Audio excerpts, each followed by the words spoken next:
Halo sobat semua, selamat datang kembali di channel novel kita. Sebelum kita lanjutkan ceritanya ini, ayo jangan lupa subscribe, like, komen, share, dan nyalakan lonceng notifikasinya agar mendapatkan notifikasi video terbaru ketika Mimin upload videonya. Dr. Stranger Thomas Kin, Bab 2 Cupping Terapi. Sudah bernafas. Semua orang menoleh untuk melihat ventilator. Benar-benar bernapas. Ketika mereka ada di sini tadi, tanda-tanda vital Tuan Besar Zhu telah turun drastis. Dia hampir tidak bernapas, dan bahkan detak jantungnya hampir berhenti. Ketika keluar memberitahu keluarga, tertunda beberapa menit lagi, sekarang pasti sudah tidak bernapas. Mengapa setelah Thomas Kin menotok dengan santai, dia bernapas lagi? Orang-orang yang hadir di sana tercengang, tidak berani melangkah maju dengan gegabah. Seperti kata pepatah, begitu seorang ahli bergerak, dia akan tahu ada atau tidak. Totok titik akupuntur kelihatannya asal, namun ternyata membutuhkan ilmu kedokteran yang tinggi dan fisik yang kuat. Orang awam tidak akan pernah bisa mencapai tingkat ini. Setidaknya beberapa tabib yang hadir di sini tidak dapat melakukannya. Thomas Kin menoleh dan menatap Franz Liu dengan dingin. Saat aku mengobati, yang nganggur lebih baik tutup mulut. Kamu. Franz Liu langsung geram, yang nganggur. Dia adalah dokter utama, berani sekali dia mengatakan bahwa dirinya nganggur. Franz Liu hendak mengatakan sesuatu, Robin Su juga masuk saat ini dan berkata dengan dingin.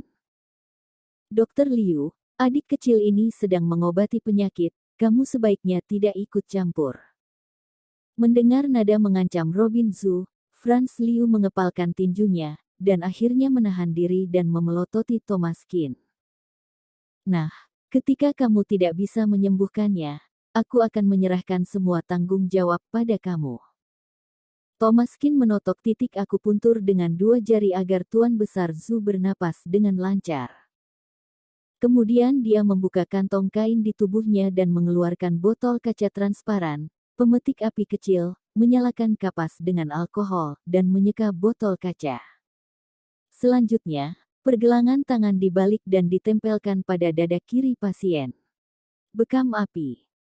Bagi orang Tionghoa, bekam sudah terlalu umum, apalagi di rumah sakit, bahkan di kamar mandi pun sering ada orang yang bekam untuk perawatan kesehatan.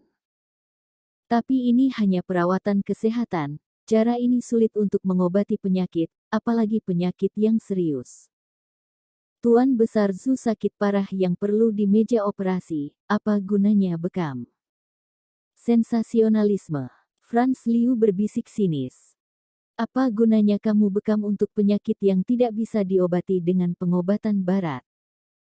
Botol Thomas Kin ditempelkan kencang pada dada pasien, dan ada jeda selama beberapa detik. Setelah itu, Thomas Kin perlahan melepaskan tangan kanannya. Hanya terlihat dalam botol kaca muncul banyak asap putih. Segera setelah itu, toples mulai bergerak di tubuh pasien. Tanpa kekuatan dari luar, bekam api ternyata bisa bergerak pada tubuh pasien. Adegan ini mengejutkan semua orang. Beberapa tabib bahkan melebarkan matanya saling memandang, dan masing-masing wajah menunjukkan ekspresi tidak percaya. Ini adalah Pousan Miles Chasing Wind Cupping Terapi. Tabib memiliki banyak metode pengobatan sejak zaman dahulu kala. Terapi bekam, akupuntur dan blind massage adalah mata pelajaran yang wajib dipelajari. Namun, karena kurangnya buku-buku kuno, sedikit pengetahuan tentang terapi bekam api yang diturunkan, kebanyakan tabib mempelajari akupuntur dan farmakologi. Mereka hanya pernah mendengar tentang teknik yang tidak dapat dipahami seperti Pousan Miles Chasing Wind Cupping Terapi dari buku-buku kuno. Dan mereka tidak tahu bagaimana cara mengoperasikannya.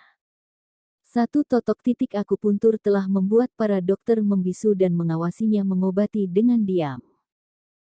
Dan Pousan Miles Chasing Wind Cupping Terapi ini benar-benar kejutan, dan tidak ada yang berani bersuara. Botol bergerak perlahan pada tubuh pasien dengan rute yang tidak teratur.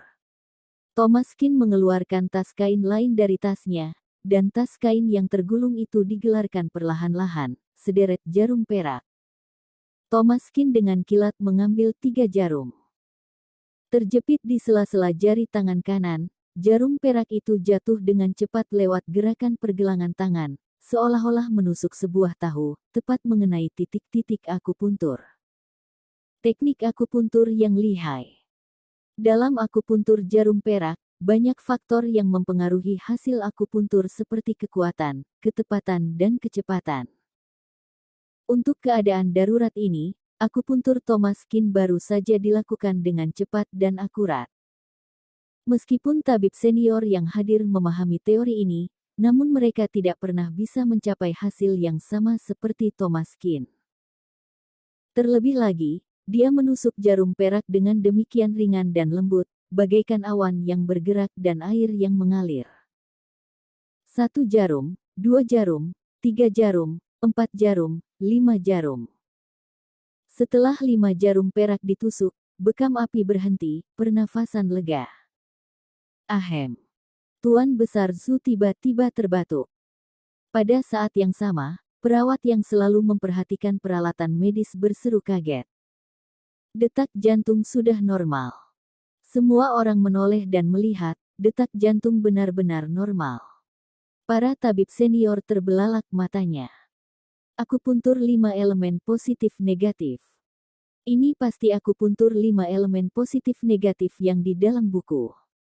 Pausan Miles Chasing Win Cupping Terapi, akupuntur 5 elemen positif negatif, teknik medis ini benar-benar menakjubkan. Beberapa tabib tua hanya merasa kulit kepala mereka mati rasa, tidak menyangka akan melihat keajaiban ini dalam hidup mereka, bahkan pada diri tabib yang begitu muda.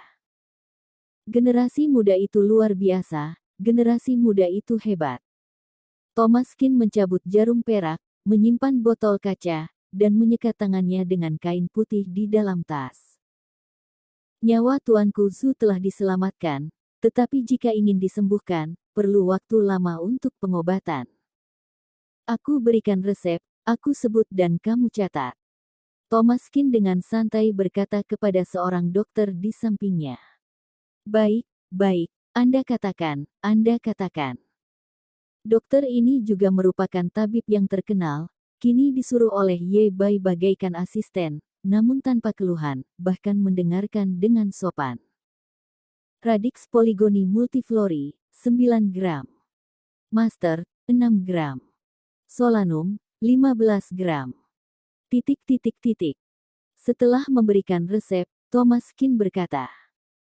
Selain obat herbal rebusan Tuan Besar Zhu perlu check up sebulan sekali ke RS, tes laboratorium ala pengobatan barat wajib dilakukan, juga perlu tabib memeriksa denyut nadi.